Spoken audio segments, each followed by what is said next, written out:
우리 하나님의 말씀을 보겠습니다. 구약성경 시편 제119편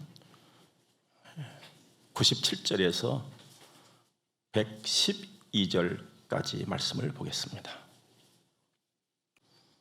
내가 주의 법을 어찌 그리 사랑하는지요. 내가 그것을 종일 작은 소리로 읊조리나이다. 주의 계명들이 항상 나와 함께하므로 그것들이 나를 원수보다 지혜롭게 하나이다.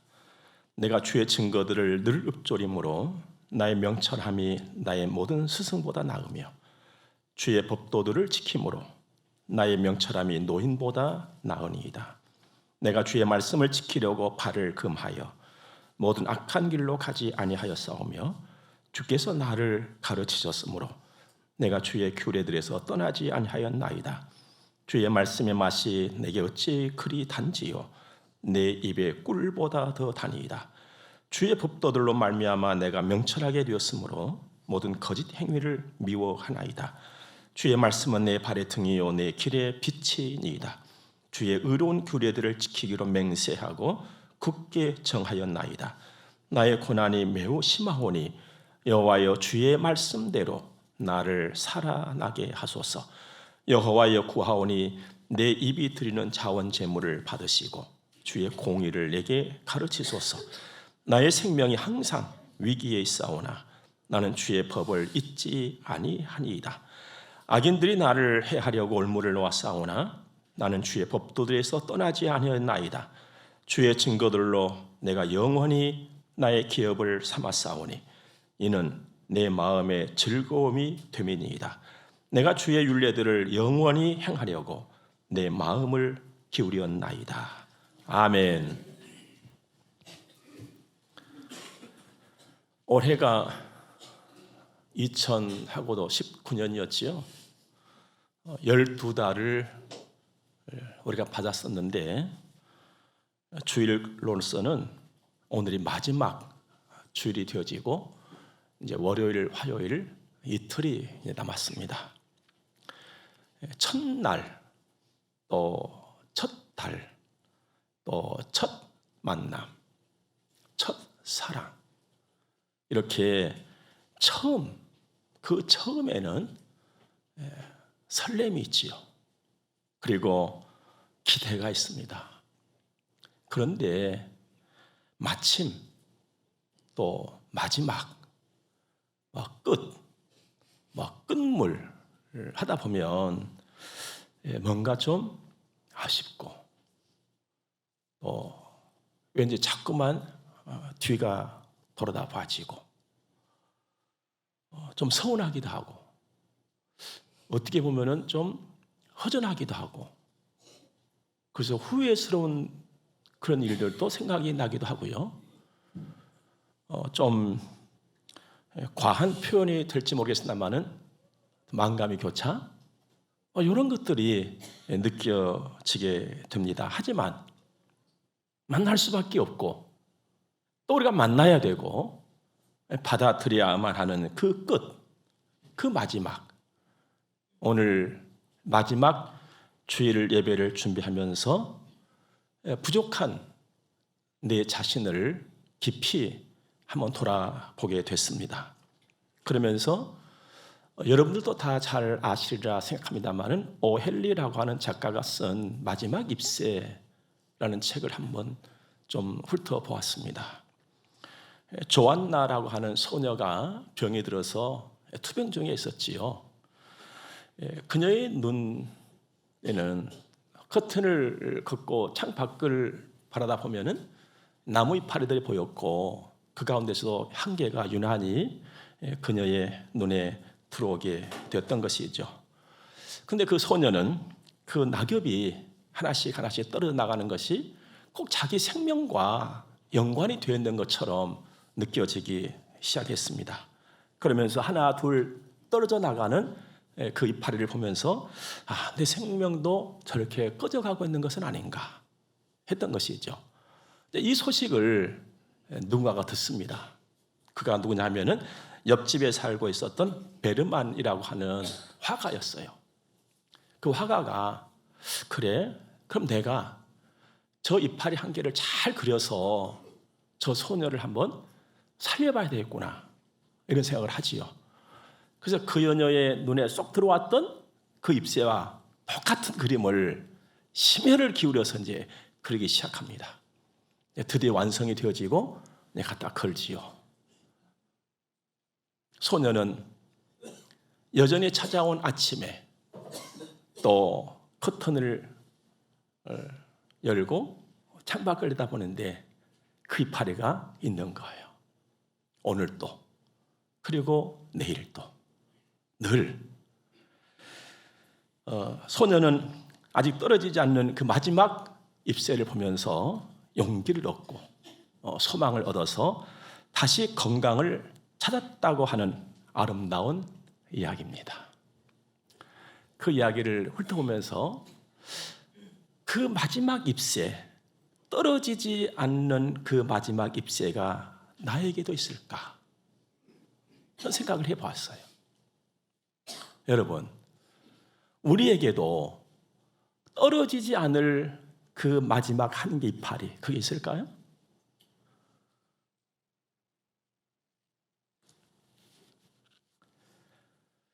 며칠 전 새벽 기도회 시간이었습니다. 제 가슴에 울림이 하나 생겼어요. 은혜였습니다. 그 은혜가 제 가슴을 마치 그 총을 치듯이 쳤어요. 그러고 났는데 어떤 아쉬움, 또 부족했던 것, 또 후회스러움, 이런 것들이 싹 그치기 시작했습니다. 그러면서 그 자리에서 반짝반짝 빛나는 것이 있었어요. 소망이었어요. 나에게는 그 화가가 그린 마지막 잎새보다도 영원히 떨어지지 아니하는 소망의 잎새가 있구나. 하나님의 은혜.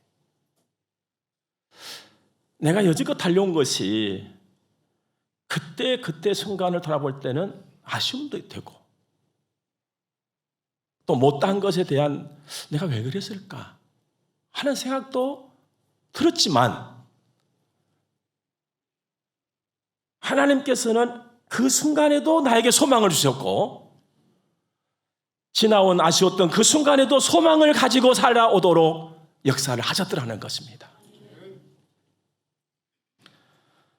은혜의 선물, 소망, 참 감사했지요.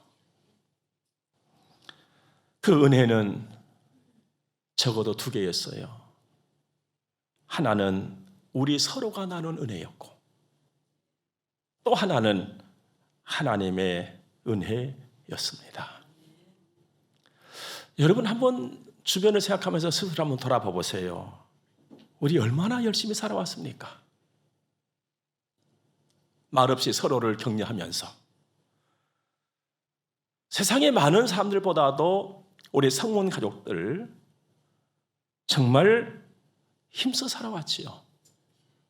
기도할 때마다, 또 여러분들을 생각할 때마다 가슴이 찡할 정도로 작은 힘, 그 작은 힘을 가지고 이 험한 세상을 이기면서 얼마나 우리 열심히 살아왔습니까? 은혜였어요. 우리가 서로가 서로에게 주는 은혜였어요. 격려였고 말입니다. 혼자라면은 못 왔을 터인데, 또 혼자라면은 못 했을 텐데, 우리 좋은 사람들이 함께 잘 여기까지 온 것입니다. 은혜지요. 전도서 4장 보니까 두 사람이 한 사람보다 나으면 그들이 수고함으로 좋은 상을 얻을 것임이라 했는데, 오늘 마지막 주일 예배는 하나님께서 우리에게 주신 상의 시간이 아닌가, 그런 생각을 가져보게 되는 것입니다. 또 하나는 거부할 수 없는 하나님의 은혜지요. 지혜의 근본이신 하나님, 사랑의 뿌리가 되시는 하나님, 능력의 근원이 되신 하나님, 그 하나님이 나의 아버지가 되셔서 늘 어디서나 함께해 주셨고 도와주셨고 격려해 주셨고 힘이 되어 주셨던 것입니다. 우리 적어도 5월 달이 되면은 부르는 노래 중에 하나가 있잖아요. 내가 올 때 어머니는 주께 기도드리고. 그런데 여러분, 내가 올 때에 나를 위해서 기도를 드려주실 때의 어머니는 벌써 저 천국으로 가버리셨어요. 내 곁에 안 계셔요. 내가 올 때도 기도를 해 주실 수가 없어요. 그런데 하나님은 내 곁에 계셔 주셨어요. 그래서 위로해 주셨고 격려해 주셨고 못다한 기도, 부족했던 기도 성령께서 기도해 주셨거든요. 그 모든 것이 힘이 되고 쉼이 되어서 오늘 여기까지 온 것입니다. 그래서 다짐한 것이 하나가 있습니다. 또 여러분과 함께 결심하고자 하는 것이 하나 있습니다. 뭐냐? 은혜의 사람이 되자. 은혜로 살자. 은혜의 사람으로 살자. 은혜의 사람으로 살게 되면은 서두에도 말씀드렸다시피 내게 선물이 주어지거든요. 그게 소망이에요. 내가 은혜로 살고 은혜의 사람으로 살면 나에게는 소망이 오니까 얼마나 좋겠습니까? 그리고 내가 또 소망으로 살아가니까 내 주변에도 선하고 좋은 영향력을 끼칠 수가 있잖아요. 그래서 좋은 것이고 또 함께 아름다운 믿음의 삶을 이루어가니까 하나님께서도 기뻐하실 일이고요. 좋은 길이 되는 은혜의 사람으로 살자. 은혜의 사람이 되자. 짐 콜린스라고 하는 사람이 이런 책을 썼지요. 좋은 기업을 넘어서 위대한 기업으로. 그가 이런 이야기를 합니다. 기업의 가장 중요한 자산은 사람이 아니라 적합한 사람이다. 아무나가 아닌 아무 사람이 아닌 적합한 사람, 합당한 사람. 여러분과 저는 적어도 주님 쓰시기에 적합하고 주님 보시기에 합당한 사람이 되면 되는 줄로 믿습니다. 주님의 부름을 받은 우리는 주님의 사람들이잖아요. 또 주님의 보냄을 받은 또 주님의 사람들이잖아요. 이런 우리를 바울 사도를 통해서 하나님께서 일려주신 또 다른 이름이 있잖아요. 너희는 그리스도의 편지요 그리스도의 향기라. 향기는요 나무에도 있고 꽃에도 있거든요. 그러면 언제 향기가 있느냐? 나무가 되면 향기가 있어요. 꽃이 될 때에 향기가 있는 거거든요. 그렇다면은 내가 그리스도의 향기라 이 말은 내가 그리스도인이 되면 되는 거예요. 뭐 내가 향기 날려야지 한다고 해서 되는 것이 아니고 나무가 되듯이 꽃이 되듯이 내가 하나님의 사람이 되면 하나님의 냄새가 그리스도인이 되면 그리스도의 냄새가 난다는 것입니다. 돼야 돼요. 우리 됩시다. 되자. 이 속에는요 적어도 두 가지가 있어요. 성장 그리고 성숙. 이게 빠져버리면 안 되는 거거든요. 세상은 비틀거리고 있습니다. 취한 듯이 갈증에 시달리고 있어요. 그리고 허기져서 갈팡질팡하고 있습니다. 왜 그럴까? 영양가 좋은 것들도 다 잘 먹고 사는데 왜 이렇게 세상은 비틀거리고 있을까? 하나님께서 아모스 선지자를 통해서 우리에게 이미 일러준 이런 말씀이 있습니다. 주 여호와의 말씀이니라. 보라 날이 이를지라 내가 기근을 땅에 보내리니 양식이 없어 주림이 아니며 물이 없어 가람이 아니요 여호와의 말씀을 듣지 못한 기갈이라. 하나님의 말씀을 듣지 못해서 세상은 지금 비틀거리고 있단 말이에요. 갈증이 허덕이고 있어요. 자, 그렇다면 여호와의 말씀이 도대체 무엇이길래 인생의 모든 갈증을 해소시킬 수가 있단 말인가? 하나님의 말씀은 최고의 안내자예요. 동반자요, 안내자. 여호와의 말씀이에요. 인생이라고 하는 것은요, 너, 나 할 것 없이 나그네잖아요. 우리는 다 나그네예요. 하루아침에 눈을 뜨게 되면은 일터로 다 움직여 나가잖아요. 석양이 지면 집으로 돌아오는 나그네. 이렇게 하루, 한 달, 한 해. 그래서 일생을 움직이다가 일생의 석양이 지면 자기 본향으로 가는 나그네잖아요. 나그네를 좀 더 고급스럽게 표현해보면 여행자, 소풍 온 사람들, 이렇게 좀 할 수 있지 않겠어요? 그런 인생들에게 있어서 절대적으로 중요한 존재가 누구냐면 가이드예요. 가이드. 안내자예요. 우리 지난 10월 달에도 우리 여러 목사님들 함께 터키 그리스 성지 순례를 했을 적에 그때도 우리 동료들이 다 같이 얘기를 했어요. 야, 여기 와보니까 안내자가 정말로 중요하다. 좋은 안내자를 만나니까요, 몰랐던 것도 알게 되고 얻을 것도 더 얻게 되고 더 알게 되고 안전하고 빠르고 효과적인 거예요. 얼마나 좋은지 몰랐어요. 그런 안내자를 잘못 만나고 그러면요, 헤매게 되는 것이거든요. 하나님의 말씀은 인생의 최고의 안내자예요. 비틀거리지 아니하도록, 실족하지 아니하도록 우리 인도하시잖아요. 하나님은 실수가 없으신 하나님이세요. 전지하시고 전능하신 하나님이시단 말이죠. 어제와 오늘과 내일을 다 훤히 아시는 분이시잖아요. 그 하나님은 나를 가장 잘 인도하시면서 나의 인생이 이 땅에 머무르는 동안에 최상의 인생이 되도록 도우시는 분이시거든요. 오늘 본문의 말씀 105절 말씀 보니까 주의 말씀은 내 발의 등이요 내 길의 빛이다 그랬습니다. 발, 길, 우리 인생살이잖아요. 등, 빛, 밝혀주는 것이잖아요. 환하게. 또 디모데후서 3장 말씀에 모든 성경은 하나님의 감동으로 된 것으로 교훈과 책망과 바르게 함과 의로 교육하기에 유익하니 이는 하나님의 사람으로 온전하게 하며 모든 선한 일을 행할 능력을 갖추게 하려 함이라. 최상의 사람이 되게 하나님께서는 인도를 하신다는 것입니다. 그런데 안타깝게도 이어지는 디모데후서 4장 말씀 보면 사람들이 듣는 귀를 돌려버린다는 거예요. 어디에서 돌려버려요? 하나님의 말씀에서 돌려버린다. 이게 뭐 한다는 겁니까? 안 듣겠다는 거예요. 진리의 말씀을 안 듣겠다는 거예요.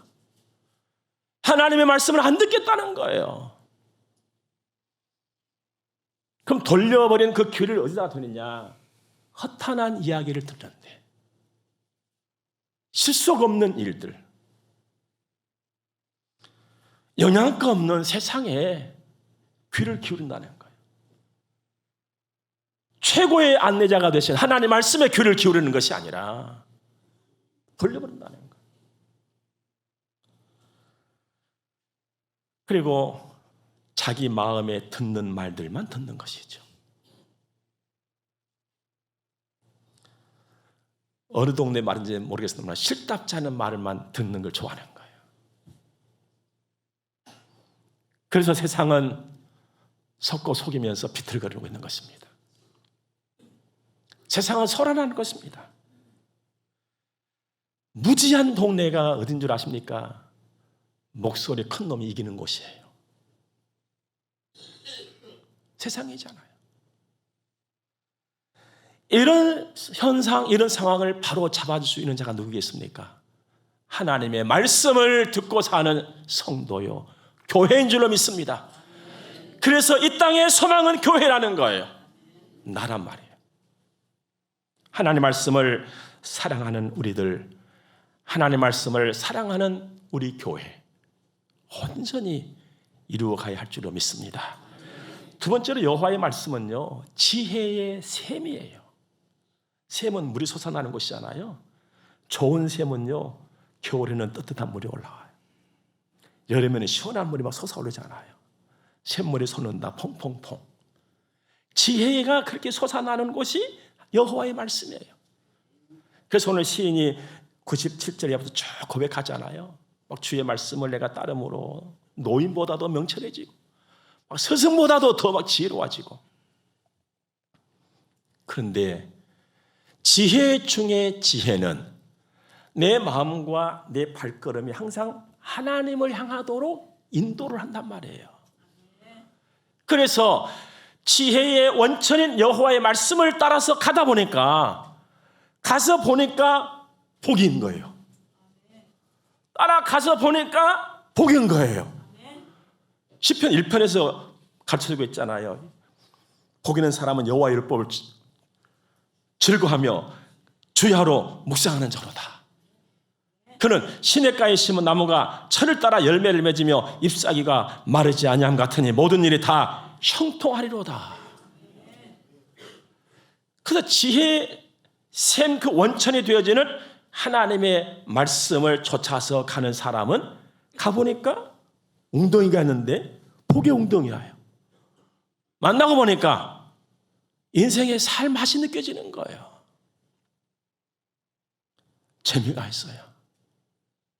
야, 이게 말씀을 따라오니까 복이네. 은보다 귀한 것이 주의 말씀이고 금보다도 귀한 것이 주의 말씀이구나. 입맛이 당기는 거예요. 영적인 미각이 살아난다 이 말이에요. 드디어 이렇게 고백하지 않습니까? 103절 말씀 보니까 주의 말씀의 맛이 내게 어찌 그리 단지요 내 입에 꿀보다 더 다니이다. 영적인 미각이 살아났는데 아주 그냥 풍성하게 살아나 버렸지요. 이런 은혜가 이 시간에 우리에게 있기를 바랍니다. 영적 미각이 살아나야 돼. 독특하게. 하나님의 말씀은 최고의 당도, 최고의 영양가를 가지고 있습니다. 그러면서 하나님의 말씀은 살아있잖아요. 하나님의 말씀은 운동력이 있단 말이에요.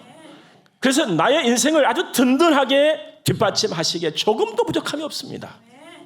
세상을 이기게 하고 영원한 생명을 보장합니다.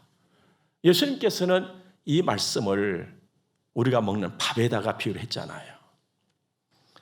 떡, 사람이 떡으로만 살 것이 아니요 하나님의 입으로부터 나오는 모든 말씀으로 살 것이다. 여러분, 예수님께서 이 말씀을 언제 하셨는가가 대단히 중요합니다. 여러분, 예수님께서 이 말씀을 언제 하셨나요? 공적 생활 이전에, 직전에 광야에서 사탄의 시험 받을 때 하신 말씀이잖아요. 여러분, 세상은요 자꾸만 우리를 하나님의 말씀에서 멀어지게 만들어요. 그래서 세상은 육체의 밥만을 위해서 살으라고 계속 가르치는 거예요. 육신, 육체, 밥그릇. 그러나 주님께서는 그래, 그 밥도 좋지, 먹어야 살아. 그러나 하나님 말씀 먹어야 살아, 이렇게 가르쳤단 말이죠. 여러분, 지금도 세상은 우리를 자꾸 우리가 둘러 앉아있는 밥상머리, 그 밥그릇에게만 관심을 갖도록 만든단 말이죠. 우리가 정작 먹어야 될 밥 중에 밥은 여호와의 말씀인 줄로 믿습니다. 우리 육체도 보니까 밥 못 먹으면 굶어서 어떻게 됩니까? 죽어요. 밥이 이렇게 중요한 겁니다. 그러나 그보다도 더 중요한 것이 있어요. 여호와의 말씀. 여호와의 말씀을 먹으면 영혼이 잘 되고 내 인생 자체가 다 잘 돼버리는 것이거든요. 우리가 이 세상을 보면은요, 움직이는 것들은 다 밥을 먹어야 돼요. 벽에 걸어놓은 벽시계도 밥을 먹어야 돌아가요. 그 굶겨놓으면 안 움직여. 자동차도 마찬가지죠. 이거 밥을 먹여놔야 움직이는 거예요. 그들이 먹는 밥은 기름이잖아. 시기가 먹는 밥은 전기든지 드라이셀이든지 그런 거 쓰지 않아요. 사람은 밥을 먹어야지요. 밥 중에 밥은 뭐라고요? 하나님의 말씀이에요. 말씀. 이걸 놓쳐버리면 안 되는 것입니다.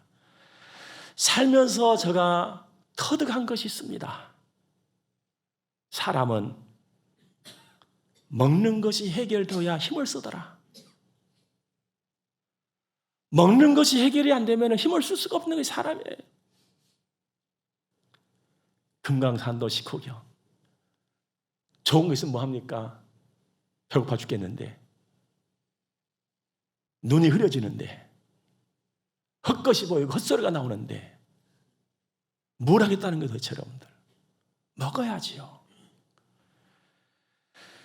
그런데 무엇을 먹느냐 하는 것이 중요한 것은 성격과 체질에 영향을 끼쳐버리는 것이 음식이더라 이 말이에요. 이런 연구 보고서를 봤어요. 첨가물, 방부제가 많이 섞인 그야말로 인스턴트 식품을 많이 먹으면 주의력이 흩어진다. 산만해져 사람이. 욕구 불만이 생기고 성급해지고 폭력적이 된다는 거예요. 지금 시대를 보니까 그런 것 같아. 옛날에 비록 보리죽을 써서 먹고 살 때도요 이렇게 난폭하지 않았거든. 적어도 제 기억에는 그래야. 근데 가서 쉽게 사 먹고 너무나 좋은 세상에 편리한 세상이 했는데 난폭해졌어. 성경 말씀 그대로야. 사나워진 거 이게. 그래서 어디 가서 말 걸기가 어려워. 또 트랜스 지방, 포화 지방이 많은 음식을 먹으면 염증이 생긴대. 몸에 염증이 지수가 올라가. 그리고 피부가 뒤집혀. 성질도 이상해져 버리고 체질도 이상해져 이게. 이렇게 먹는 게 중요하단 말이죠. 그래서 베드로전서 2장 보면은 순전하고 신령한 적 같은 하나님의 말씀을 먹으라 했거든요. 여러분 배가 든든하시기 바랍니다. 하나님의 말씀으로 영적인 배도 든든하시길 바랍니다. 그래서 힘차게 살아야 되는 거예요. 힘차게. 성도에게만 주어진 밥은 하나님 말씀이거든요. 여러분 절대 외면하지 마시기 바랍니다. 그 특별한 밥인데 늘 외면을 하려고 하는 사람들이 있어. 가끔 보면은. 그러지 마세요. 잘 드세요. 잘. 그래서 든든하시길 바랍니다. 우리 성문교회가 여러분 잘 아시죠? 주님의 말씀을 주야로 묵상하며 주의 복음 땅끝까지 전하리라. 말씀으로 하나 된 사랑의 교회, 말씀으로 하나 된 성문교회. 이거 제가 쓴 것이잖아요. 이거. 예? 주님의 말씀으로 하나 된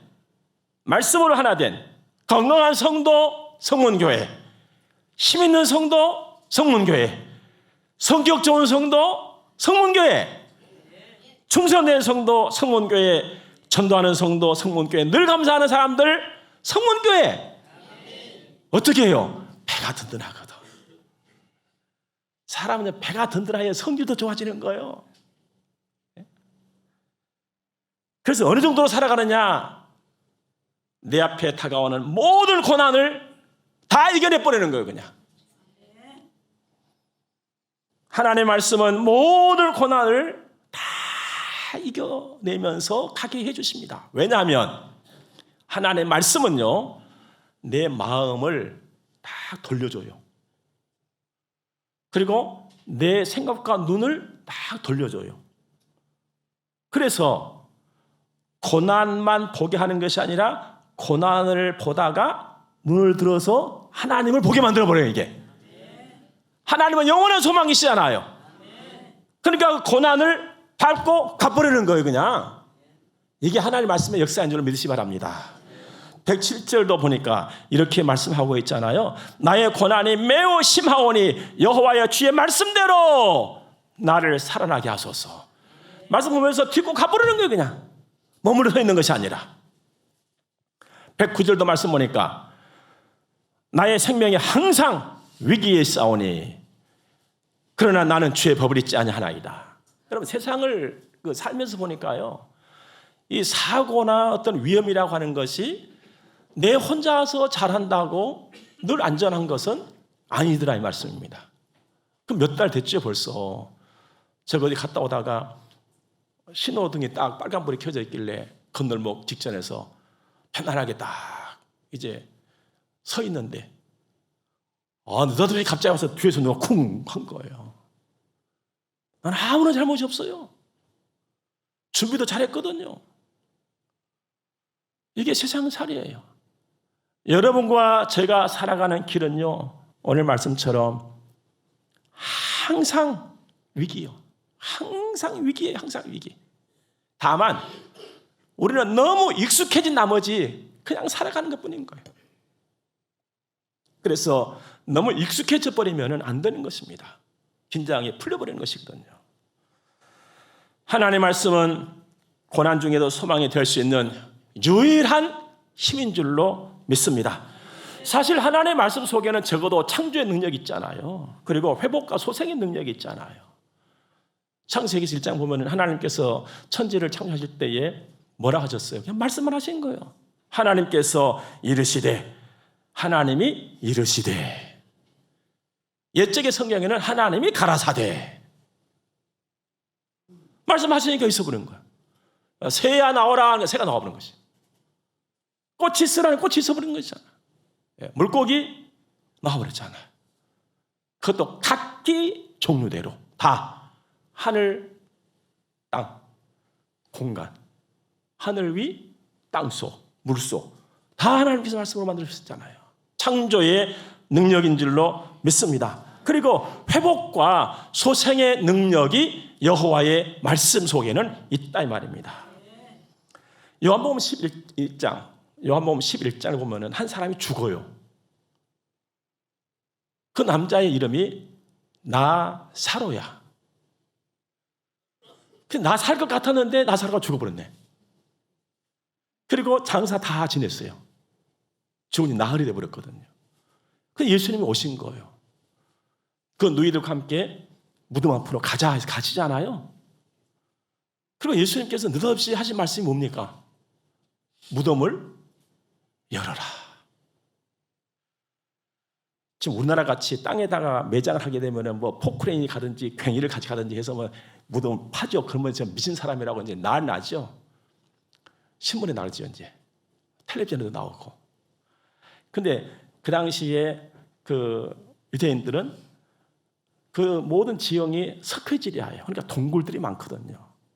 근데 예수님은 준비된 동굴이었잖아요. 거기에 시신이 들어가고 돌을 굴려가지고 막아놓은 그런 것이 예수님 무덤이었잖아요. 그렇게 생긴 것들이 나사렛 무덤이었던 것이죠. 그러냈지요. 그랬더니 예수님께서 이미 죽어버린 그 나사로를 향해서 뭘 하십니까? 옆에 있는 나사로를 불러내는 것처럼 나사로야 나오라. 그런데 나사로가 어떻게 했어요? 나와요. 신기하게 나사로가 나오는 거예요. 그런데 어떤 모습으로 나옵니까? 배로 동인 채로. 그리고 얼굴은 수건에 쌓인 채로. 여러분들 다 지금 얼굴 환하게 펴고 있지요? 다 우리가 살아있다는 증거예요. 죽으면 싹 덮어버려 그냥. 얼굴 싹 덮어. 이게 죽은 거예요. 나사로는 수건에 얼굴이 쌓인 채로 나온 거예요. 배로 동인 채로. 완전 죽었던 자가 벌떡 일어나가지고 걸어 나온 거예요. 야, 그 너희들 기절 안 한 것만 해도 천만다행 같아. 우리 같았다면 기절했을 거예요. 다 자빠져 버렸죠. 믿음이고 뭐이고 없어. 그냥 다 자빠져 버렸어요. 하나님의 말씀은 죽음도 생명으로, 절망도 소망으로, 슬픔을 기쁨으로 바꿀 수 있는 창조와 회복과 소생의 능력이 있다 이 말입니다. 그 말씀이 나로 하여금 모든 시련, 어떤 고난 다 넘을 건 넘고 디딜 건 딛고 건널 건 건너고 그렇게 하면서 이겨가도록 도우시는 줄로 믿습니다. 그 은혜로 오늘 여기까지 우리가 온 것입니다. 하나님의 그 능력의 인도를 따라서 오늘 여기까지 우리가 온 것입니다. 그러니 내가 은혜의 사람으로 산다면 또 이런 모든 것들을 내가 얻고 누리게 될 것 아니겠어요? 은혜의 사람으로 살자는 것입니다. 사람은 다들 말합니다. 꽃길을 걷자. 말이 꽃길이지 어디가 꽃길이 있어요, 여러분들. 꽃길보다 더 좋은 길을 우리는 걸어야 돼요. 그 길이 소망의 길인 줄로 믿습니다. 은혜의 사람은 언제나 소망의 길을 걷는 거예요. 소망의 길을 걷는 그 과정에는 비가 올 때도 있어요. 바람이 불 때도 있어요. 그런데 그 비도 그 바람도 꽃을 피우는데 쓰여지는 것들이 되더라 이 말이에요. 이게 하나님의 역사예요. 이런 아름다운 평생이 아름다운 발걸음들이 여러분과 저 우리 성문 가족들의 발걸음들 삶이기를 주의 이름으로 축원합니다. 기도하겠습니다.